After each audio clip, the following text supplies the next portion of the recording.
Au 13e jour de course, ne soyons pas superstitieux, mais les coups durs se sont succédés sur la flotte du Vendée Globe. Une journée marquée par le premier abandon officiel, celui de Bertrand de Broc. Hier, il a dû plonger 2 fois sous la coque de son bateau pour évaluer l'état de sa quille après un choc au passage de Madère. Les dégâts qu'on a constatés, ils sont pas énormes, mais très contraignants pour naviguer. C'est les carénages d'ogives ont explosé. Bon, ça paraît très compliqué d'aller sous l'eau réparer.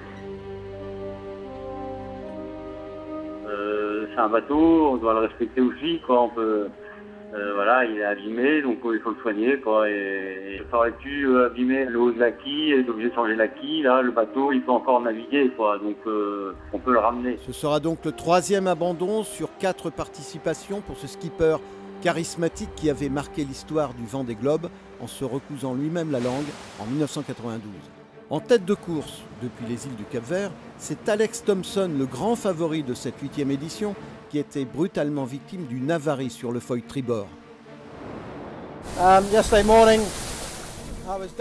Hier matin, je me reposais quand il y a eu un énorme bruit. Le bateau a viré brutalement sur tribord, le safran s'est relevé et je suis monté sur le pont pour essayer de régler le problème. Et là, j'ai réalisé que le foil tribord était cassé.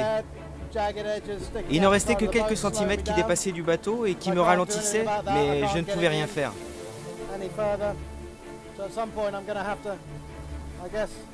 À un moment donné, je vais devoir aller sectionner ce qui dépasse. Sinon, à part ça, tout va bien. Le bateau avance correctement sans le foil. Et je dirais qu'il m'en reste un de l'autre côté. J'espère que je vais garder la tête et prier pour que la course se fasse un maximum sur tribord. Rien n'est perdu. Et je suis en bonne forme. Je me sens bien. À la prochaine. Ce soir, Alex Thomson est toujours le leader, mais ses poursuivants remontent 1000 par 1000 sur lui. Pour la petite histoire, hier, si le foil n'avait pas cédé, Alex Thomson aurait battu largement le record de distance sur 24 heures détenu par François Gabard en 2012. Il ne lui manquait que 259 mètres sur 990 km en 24 heures.